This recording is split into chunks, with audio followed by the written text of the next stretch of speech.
All right, good morning. Welcome to week 5 of the Frederick County delegation. And as with previous meetings, we're going to start with the Pledge of Allegiance. So stand by.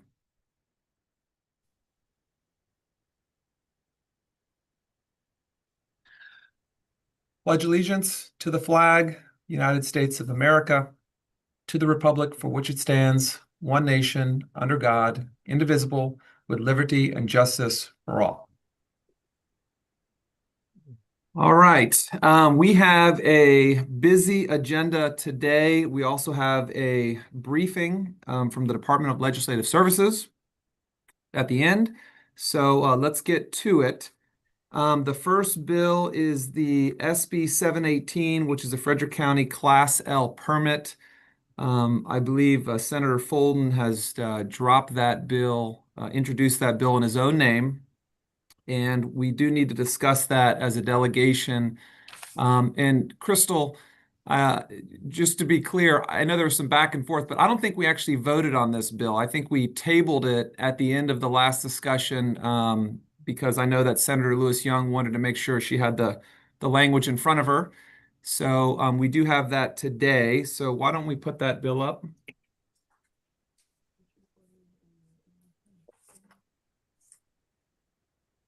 Okay. So what I'm going to do, and Senator Folden asked me to just kind of go through this briefly with the delegation. So in a nutshell, this bill, as amended, would permit craft manufacturers in Frederick, so whether you're a brewery, distillery, or winery, to be able to offer other products that are manufactured in Maryland. So it would apply only to Frederick County manufacturers. And one of the amendments would also make it a Frederick County Senator's bill, but we would do a letter of support. And so what we're going to do is we're going to go through the amendments first, because I think procedurally that's the way to do it. And then we'll go through each step. And if people have questions, we can raise them and we'll go through it. So I think the first thing we're going to do is we're going to do the first amendment, and we'll go through that. Put that up.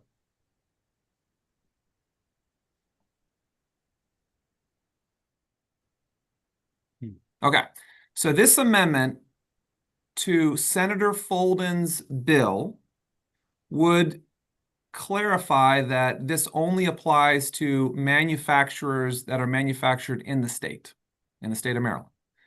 So is there a motion to adopt this amendment to Senator Folden's bill? So moved. Okay. Is there a second? Second. All right. So there's a motion, a second. Is there any discussion on this amendment?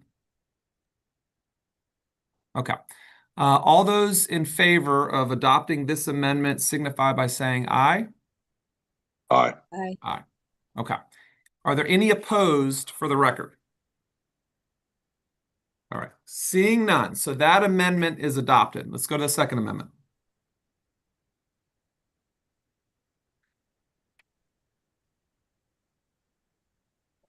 Okay.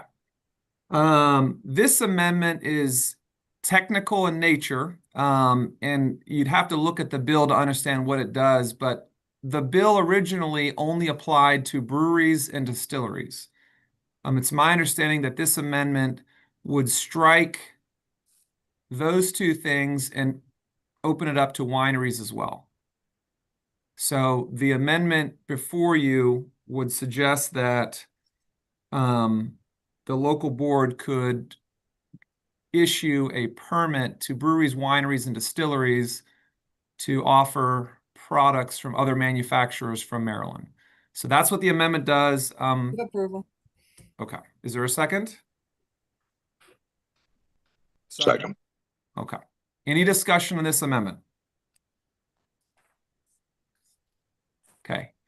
All those in favor of adopting this amendment signify by saying aye. Aye. Aye. Aye. Okay. Any opposition for the record? All right. Hearing none, that amendment is adopted. We'll go to the next amendment. Oh, well, the next amendment is is a theoretical one, but basically it changes it from Senator Folden's name to Frederick County senators. So it would make it essentially a delegation bill, but because it's in the Senate, it goes in the name of Frederick County senators. Is there a motion to approve that amendment? So moved. Okay. Is there a second? Second. All right. Any discussion on that? Okay. Hearing none. All those in favor of adopting that amendment signify by saying aye. Aye. Aye. Okay. So now we're on the bill. And just to recap, this is now a local bill, Frederick County only.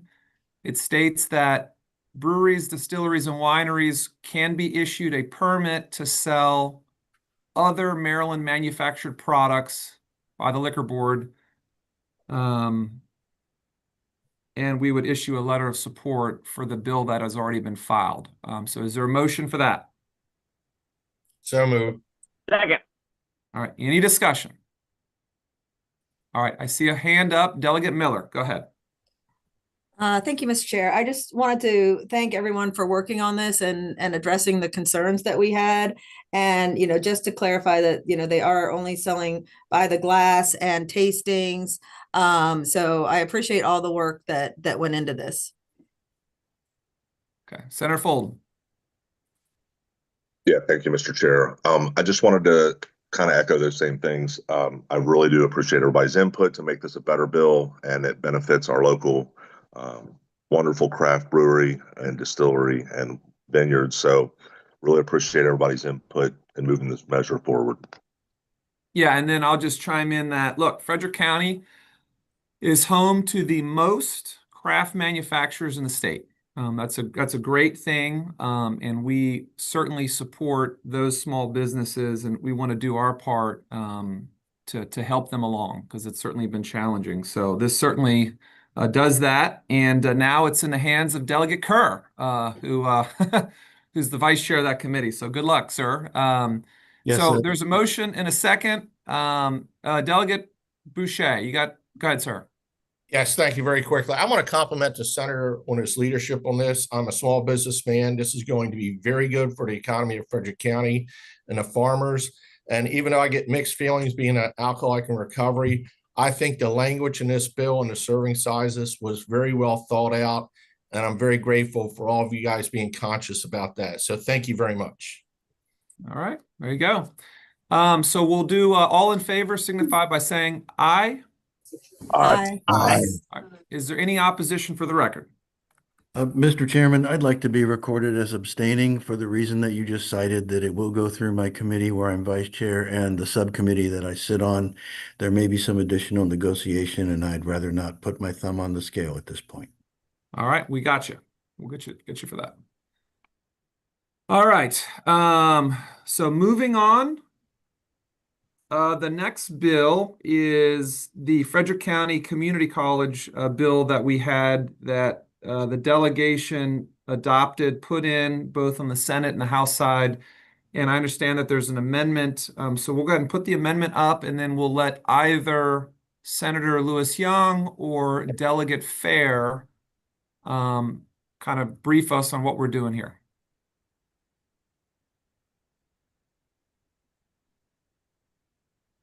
As always, I'll defer to the senator if she would like. Otherwise, I'm happy to go over the amendment. Well, I'll speak to the part that I requested. That is the first part. I had a conversation with Ted Luck, who is currently the president of the Board of Trustees, and he wanted it to be recognized that they are already trying to make some efforts to be more transparent. In fact, the day before we presented this bill, they actually voted to open the meeting to public comment. So that explains the preamble. I think there are some other, I can't get the amendment all the way up on my screen, but Delegate Miller had some really excellent suggestions. I don't think they're on this amendment, but they're on a further amendment to save the minutes in perpetuity, which is absolutely a great idea. I can give you a very specific example of a situation that might have prevented when the child care center decision had been made to convert it. I was trying to find minutes from when the Miller family donated the money to establish the center. And also Sue Heck told me she got state money to contribute towards it. While I did find her bill, I could not find the minutes from the Miller family, and that particular amendment will make sure that never happens again. So I don't know if I left anything critical out, Delegate Fair, if you want to pick up, if you think there's anything else worth elaborating on. No, it clarifies that we'll maintain minutes in perpetuity, and that the video recordings will be maintained for at least 5 years. And that if they use the video to record the minutes, that those minutes will be kept in perpetuity. So it covers all the bases to make sure we have a minimum, a written document for the rest of time, as well as we have video recording that people can go back at least 5 years to view. Thank you. Okay. So is there a motion to adopt this amendment? So moved. Second. All right. Any further discussion? All right. All those in favor of adopting this amendment signify, and this is to both bills to make sure that they conform. So all those in favor signify by saying aye. Aye. Aye. Any opposition for the record? All right. Hearing none. And I too want to thank the members for working together on this important issue and making sure the bill's a better bill. So good work. All right. We're going to go next to the transportation priority letter. So we'll put that up.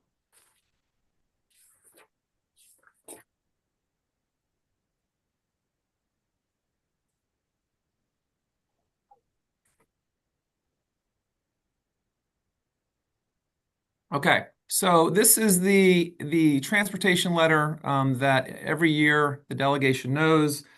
The county executive, along with the delegation, submits the priorities for the state for our transportation projects here locally.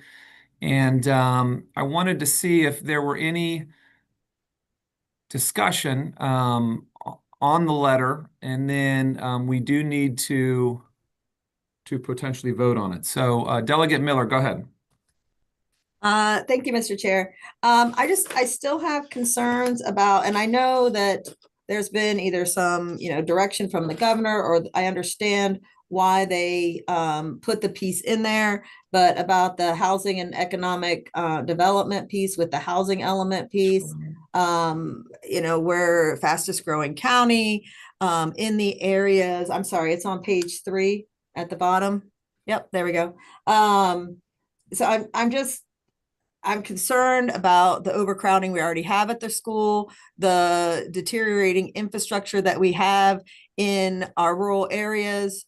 And I am concerned adding new seats to some of those areas when we don't have the capital dollars. There's been no increase in capital funding for our schools at the state. And I'm talking about at our level, at the state level, in the last few years to make up for that cost of construction inflation. So I'm just afraid of making that as a statement, as a priority, and having those areas where we always get ahead of ourselves with the development before we have the proper infrastructure. And so that is my concern about that piece of it being, so I would prefer if that part could be removed. That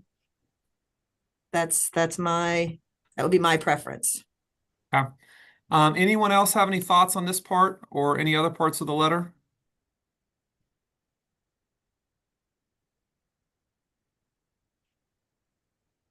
So I'll just say my only, these letters are most of these letters are carryovers from the previous year. Like, so if you see our number one priority, obviously, is Route 15. There's a lot of priority areas here. I think this housing section is new. I don't recall seeing housing as part of our transportation letter in previous letters. Delegate Miller, is your concern really the last sentence of that section? Because the first part of the paragraph appears to address overcrowding and its impacts on infrastructure and such. But this last sentence where it says the South Frederick corridors plan envisions the incremental development of up to 10,000 homes. Yes. So Yes, just Mr. for Chair, thank you. clarification, do you just want that last sentence struck versus the whole thing? Yes, please. Okay. All right. Looks like Senator Lewis Young. Go ahead, Senator. Yeah, I mean, I see this language as supporting a concept that we've had for decades, which is smart growth, that you try to grow where you already have density and infrastructure rather than growing sprawl.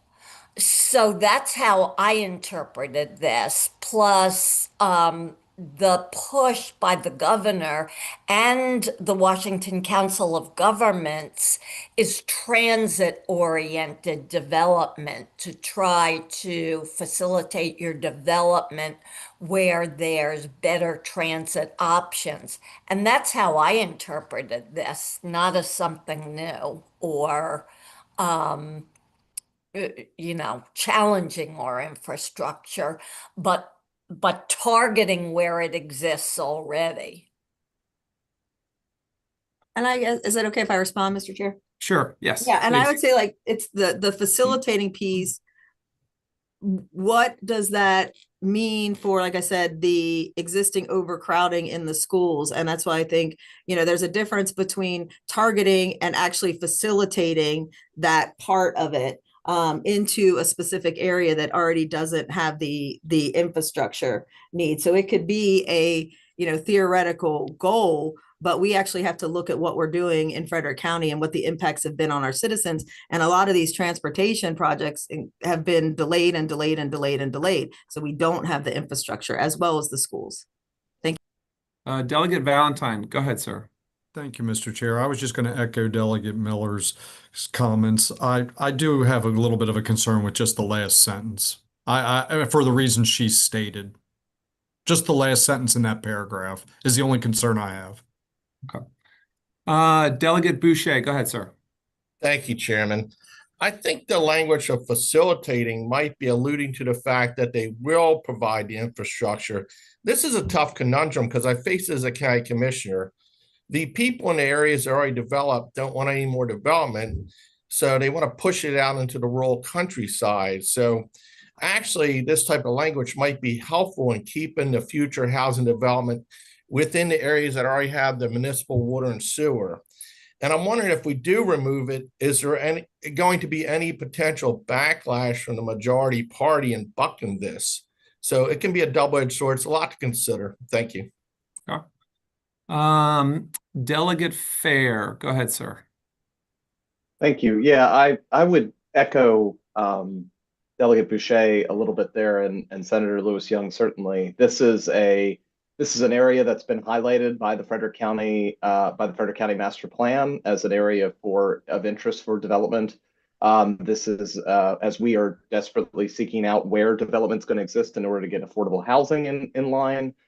This is a very logical area. It's, as the senator pointed out, aligned with our transit priorities and getting better as far as having transportation available to the highest number of residents. It's not the end of the world to keep that language in there to encourage, especially with our colleagues around the county who have so much anxiety around development and where the development is going. Keeping that language as we are looking at turning these industrial areas into mixed-use residential areas. Yeah. And just so I'm clear, so I think what I'm hearing from Delegate Miller and Delegate Valentine is they only have an issue with the part that starts with additionally. I think the first part of the paragraph I think they're good with. And so really I think it appears the question at this point is whether members, can you highlight that part? Whether members want to strike that part just because it appears to read as if the county is pushing for 10,000 new homes in that area. And I don't, that's a different question, I guess. But does anyone else have any more thoughts, or do we need to table this for a little longer, or Delegate Kerr, go ahead, sir. Thank you, Mr. Chairman. The way I read it is this is an explanation, not a request. This is just a way of explaining why this is a transportation priority. It's not asking for anything. So leaving it in doesn't change what the county's asking for. I don't see the need to remove it. Delegate Miller, go ahead. Thank you. Nope, you did a double button. Yeah, I clicked it twice. Sorry about that. I am not comfortable with it. I would like, if it's possible, I'd like to table it. I just want to see if we can visually look at what 10,000 homes in that area look like, especially, again, I want to see it in regards to the schools and everything that are that area.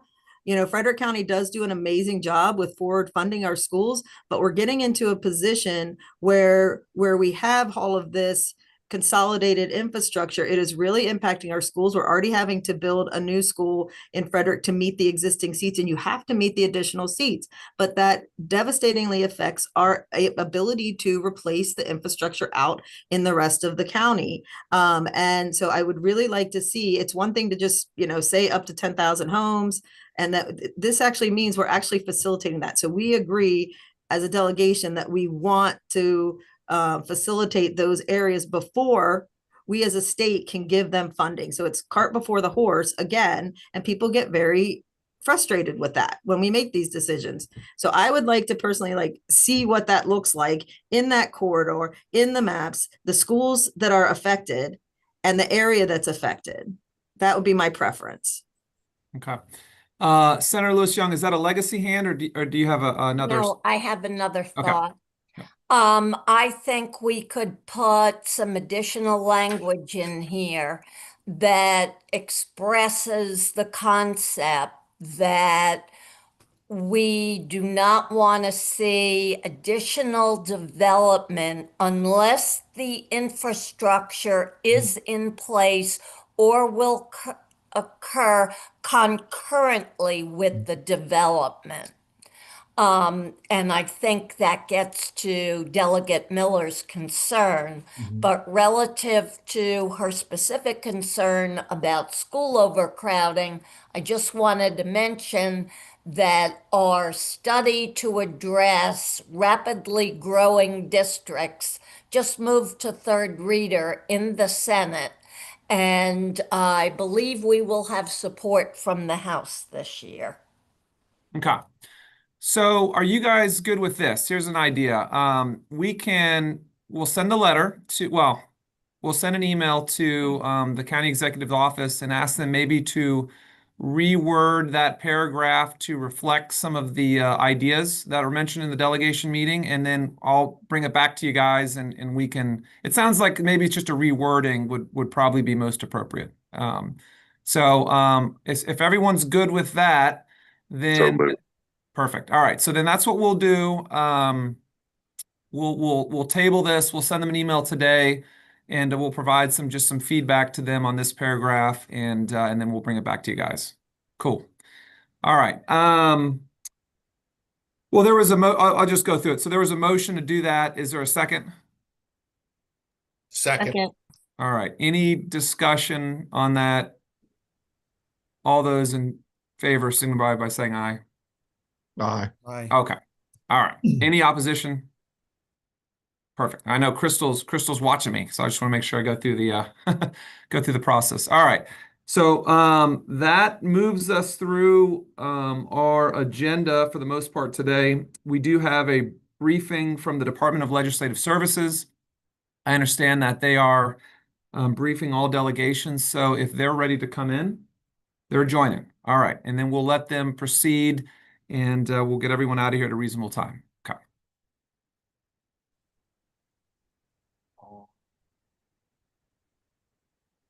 All right. And I believe they're in. So once they're ready, you want to put that on the screen?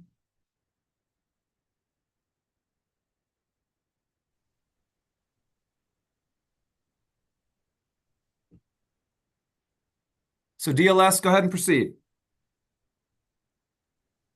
Thank you, Chair Pippi, and good morning, members of the Frederick County delegation. My name is Arnold Aja.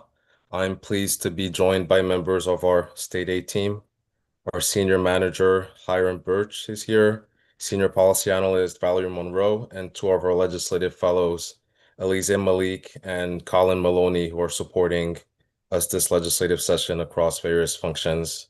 I will be providing a high-level overview of the state aid to Frederick County, emphasizing key takeaways, followed by a discussion of the governor's proposal and their implications for the county.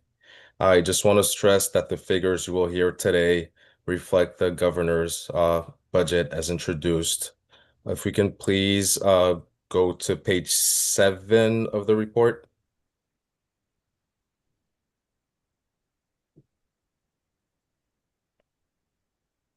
Okay, so here you can see that Frederick County will receive $518.3 million in state aid in fiscal 2027. And this consists of $463.8 million in direct aid and $54.5 million to cover retirement payments. The vast majority of state support is targeted to the public school system, which receives $414.2 million in direct aid.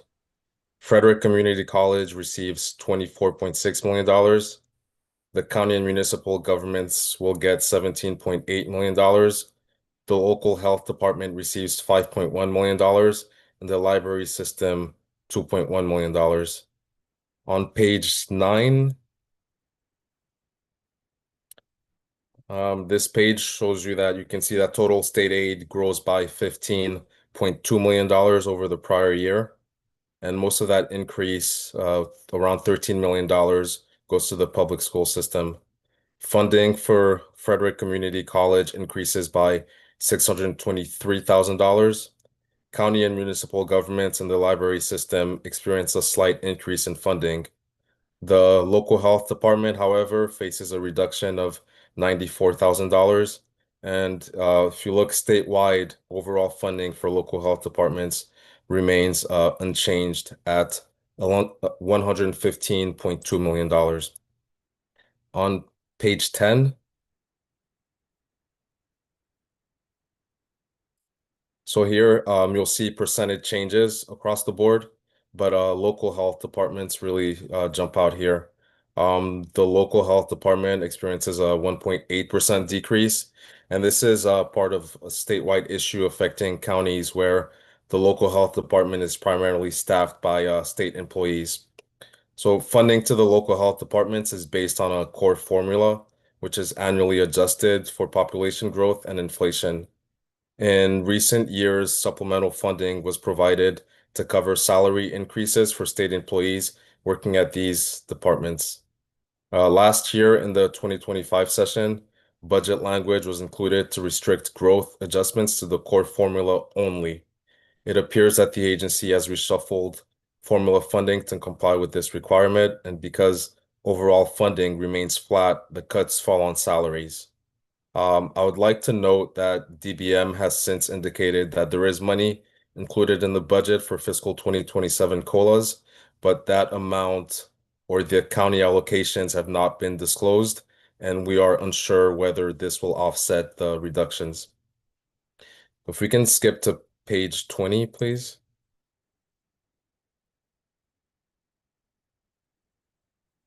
Or I mean, yeah, 20. Thank you. So this provides detail on the police aid enhancement grants, which provide funding based on the number of violent crime offenses occurring within each jurisdiction.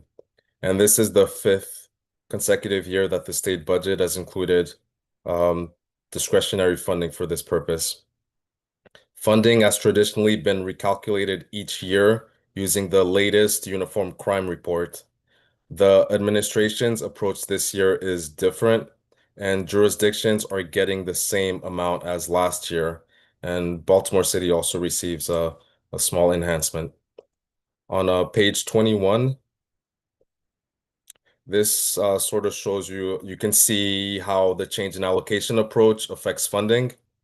And because the county's share of violent crime offenses has slightly increased over the prior year, the county loses out on over $22,000 from using the prior year's uniform crime data.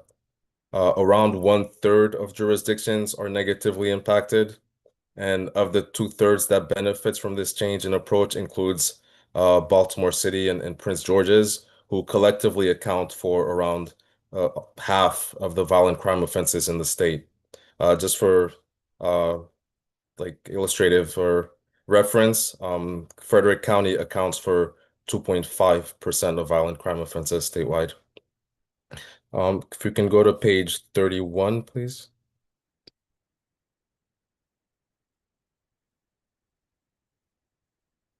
So here, this shows you the highway user revenue funding. And of the $13 million total allocation, the county receives $5.4 million and municipalities receive $7.6 million. Going back to page 28, I mean, if we can go back 3 pages. Yeah, something you should be aware of if you look at the table here is that under current law, gasoline and motor vehicle revenue account distributions will revert to fiscal 2024 levels beginning in fiscal 2028. Currently, Baltimore City, counties, and municipalities receive 20% of GMVRA revenues, and this will decrease to 15.6% in fiscal 2028. And based on current forecasts, we're looking at around a $96 million decrease across the state, with Frederick County experiencing a $2.8 million decrease. Now, just briefly turning to education aid, if we can go to page 41.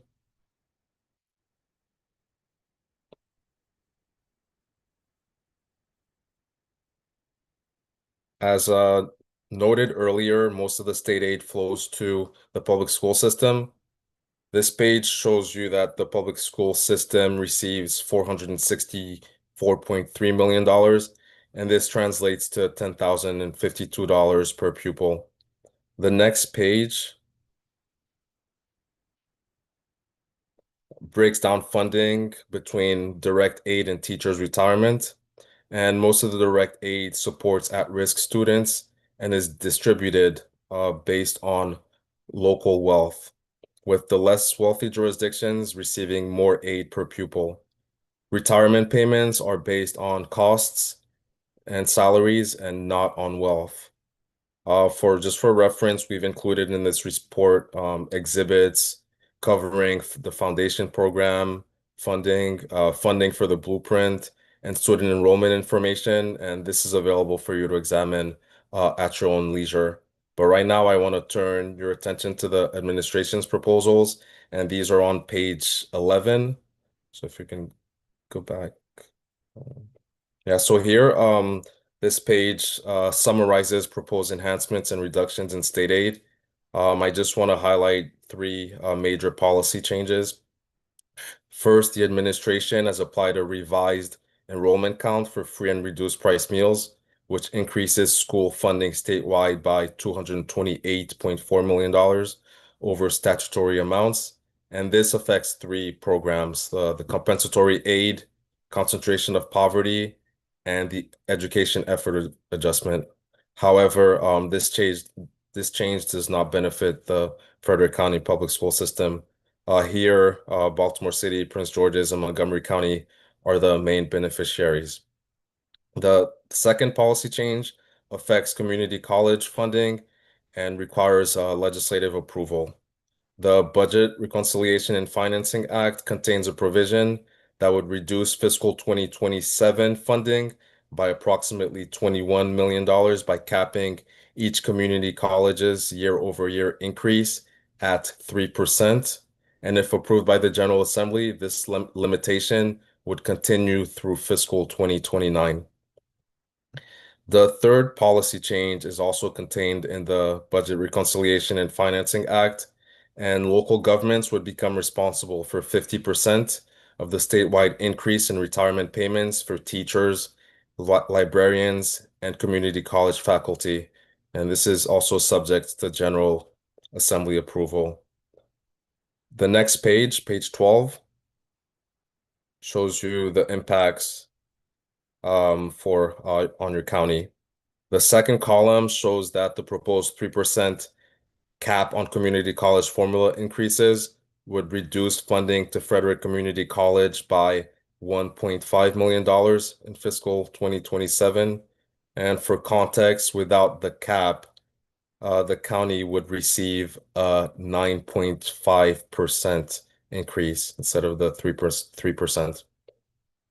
Now, regarding retirement cost shifts on page 13, the state is shifting 50% of retirement payment increases to local governments through uniform aid reductions, and 3.4% is applied for schools statewide, 3.7% for community college, and 2.7% for libraries in each county. So under this proposal, the Frederick County government will be required to cover $2 million. And this concludes my portion of the presentation. Okay. And Arnold, is anyone else from DLS gonna present, or are you just guys are here for any questions that we may have? I mean, if we are able to share the screen, my colleague would run you through our website to show you how you can access some of our stated resources, because I know that was a lot of information and a lot to digest. So, Okay, they can share it. Stand by here. We'll see if we can, and then if you guys can stand by, I know some of our members will have some questions for you guys. Yeah, do you have someone that's going to share the screen? yeah. Yes, it's Valerie Monroe. You should be able to. Okay, you should be able to share, so go ahead. Thank you, Chair PP. Thank you again for this opportunity. So I just want to take a brief moment to show you where on our website you will be able to access all of our state aid resources. So starting from the Maryland General Assembly website, you select the Legislative Services tab, and this takes you to the Department of Legislative Services website. Here, you would select the Budget tab, and right below that is the State Aid to Local Governments tab. And on this page, we do have a wealth of information. However, I just want to draw your attention quickly to 4 key resources. And the first one is on the state aid reports. And that's our 2-year charts by program. And this provides information for both fiscal 26 and fiscal 27. And it's provided by area and by program. We also provide this information for the state and for each jurisdiction. So if you want to narrow your search down to Frederick County, this chart allows you to do so. The second key resource I want to draw your attention to is on the session reports. And here you can find our state aid report. And this is the report from which Arnold did his presentation today. And right below that, we have prepared a briefing document. And this summarizes the key points that Arnold mentioned in his presentation, and you will be able to access for your jurisdiction an excellent briefing document here on our website. And finally, under the highlighted section, we also have another key resource, and that's public school funding. And here we provided on the first page, it shows the share of public school funding from both the state and local resources. The second page shows per pupil, total per pupil funding. And the third and the fourth page breaks out the data and it shows per pupil funding from the state and local resources respectively. So I just want to thank you. We do have a lot of information, and if you do have any questions, we're here to answer. Thank you again. All right, thank you. Delegate Miller, go ahead. Thank you, Mr. Chair. I would like to see if I'll have my office reach out, but I would definitely like to go over the education funding and the pension funding more in detail than we have time to do right now to see the impacts of the changes on especially FCPS and FCC. And what that will mean, particularly in relation to the pension. It seems like every year we're pushing more and more pension costs as we're requiring as a state for salary increases, not only through direct salary increases, but also through the national board certification, and that are causing salaries to skyrocket as well. But yet then we're pushing more of those related pension costs back to the counties that have absolutely no control over it. And I know those are policy decisions, but I want to know the impact of what that does. And then the other part is, in another briefing we had about holding the 31,000, I think it was 31,000 farm designations harmless, where we'll keep those designations, but we don't actually have the students in our schools with the designations. That has a lot of impact on concentration of poverty. So I want to see how that affects not only the state, but Frederick County in general, if we hold those harmless, because it would seem that would take resources from where we actually have the actual students with the needed resources. So I don't, if you don't, those are just what I would like. And so if you could best direct me on who to be able to answer those questions. And if anyone else from the delegation would like to join me in a meeting, just reach out to my office and we'll try to set something up. Okay, your second question is addressed on page 61 of our overview report. So if Arnold, if you can share the screen, it's an exhibit that shows the allocation of the free and reduced price meal count under current law and under the governor's proposal. It shows the allocation of the additional students. We're talking about around 34,000 students. You can see that the vast majority of the students, based on this revised count, are located in Baltimore City, Montgomery, and Prince George's County. You also noted that this revised count will not add any additional students to the Frederick County count. So this was based on a hold harmless provision that was in place for several years, based on school systems that counted their students based on the federal SEEP program. That program has, under current law, would changed, and this is just putting back in place the hold harmless provision. And a discussion on that hold harmless provision is in the Frederick County state aid briefing report that we put together. We have several bullets that kind of explains what is going on and the impact on Frederick County. So that is in your 6-page summary report on the website. And I guess, and those are numbers, but what the farm designation does is it has a huge impact across the board on how we're doing education funding right now. And that's what I want to see. Okay. Okay. Thank you. Are there any other questions for our partners at DLS? Well, I just want to take this minute to just thank DLS. They do a great job. They're hardworking, very nonpartisan, and they are always available to answer good questions and provide information for our members.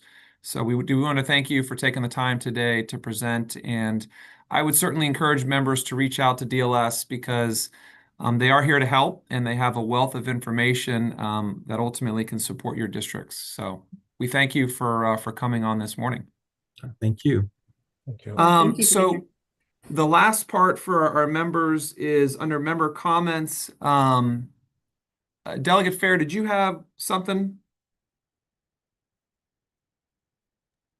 Yeah, thank you, Mr. Chair. We're really excited. We dropped, Senator Corderman and I dropped a bill together along with Senator Lewis Young and Delegate Buckle to deal with the issue of historic horse racing across the state of Maryland. I don't have to tell this delegation anything that they don't already know, which is we have some geographical inequities here in our gaming systems throughout the state, and both Frederick and Washington County and Carroll County. All three have off-track betting facilities that would benefit greatly from this bill that we're putting forward as a bipartisan effort to help readdress the issue. I think in the next week, we're probably going to be meeting out with the delegation. We're going to be asking the delegation if they can weigh in and issue a letter of support for that effort as we are getting ready for our hearings in March that are coming up. Senator Quarterman, did you want to add anything to that request? No, I think you hit everything there, Delegate. I appreciate you bringing it up to the rest of the delegation. And I think, as you said, as these conversations continue to move forward, we'll circle back here in the near future. Okay. Senator Lewis Young. Thank you. I just wanted to add some perspective on the presentation we just had. One of the more controversial aspects of it, which is reallocating a portion of pension and other employee benefits to local government. Obviously, that issue comes before the Budget Committee. It did last year. It will again this year. And I do want to provide some additional insight into the rationale for this. Many of these employees are, well, all of these employers are hired by the county or the institution. Their salaries are determined by those organizations. So the state really has no control for the number of employees hired or at what salary. And benefits are a certain ratio or a certain proportion of salaries. So a lot of the thinking was, since the state has little or no control over the foundation that these benefits are based on, that the cost should be absorbed by those entities that do control both the numbers of employees and their base compensation. So I just wanted to share that. All right. Delegate Miller. Thank you, Chair. And I appreciate the senator's point. And if we're talking about FCC or the library, that definitely might be true. And that was the reason why they did this 10 years ago. But it's actually kind of flipped now. And when you're talking about the national board certification that adds 10,000 to 17,000 onto yearly salary, once that's given, you're talking about the classroom time, which is the 60-40 split that makes them have to hire more teachers to cover it. So that will increase employees. And then you're talking about the minimum salary that the state has put in place. It's a lot of impact of the state on our county governments. And in our education committee, we keep pushing more and more of those costs back to the county. And I would just like more information on the perspective that and the burden that puts on our county. And that's why there's such a large allocation to the blueprint, because the things that you mentioned are largely covered in the blueprint funding. Some is, and some it definitely is pushed to the county. So that's a broader discussion that we can have. Yeah, you two should get lunch and talk about that. All right. I have a question for committee counsel, back to Delegate Fair's request. So last year, it's my understanding the delegation supported a letter for that bill. It's not a county bill, it's a statewide bill, but it does give some support for an entity in Frederick, and I think the delegation voted to support. So Crystal, do we have to put something on an agenda to vote to support that, or is that something we could do now, or do we need to wait to do that? Because it wasn't on the agenda, I think it's safer to wait to do Okay. it, just to make sure that you're following the Open Meetings Act correctly. Yep, perfect. All right. So Delegate Fair, we'll get that straightened out, and we'll get you. When is the bill hearing for that? Has it already occurred? March 5th is the House side. Senate, I'd have to defer to the senator for the Senate side. Okay. Yeah, we're February 25th, I believe. So about Perfect. 2 weeks. Perfect. So we can get that to you guys and just in time. So, all right. Well, that's great. Any other comments from members for the good of the order? All right. Hearing none, is there a motion to adjourn? So moved. Is there a second? Second. All right, all those in favor? All right, we'll see the House members on the floor shortly. Everybody have a safe weekend. We're adjourned.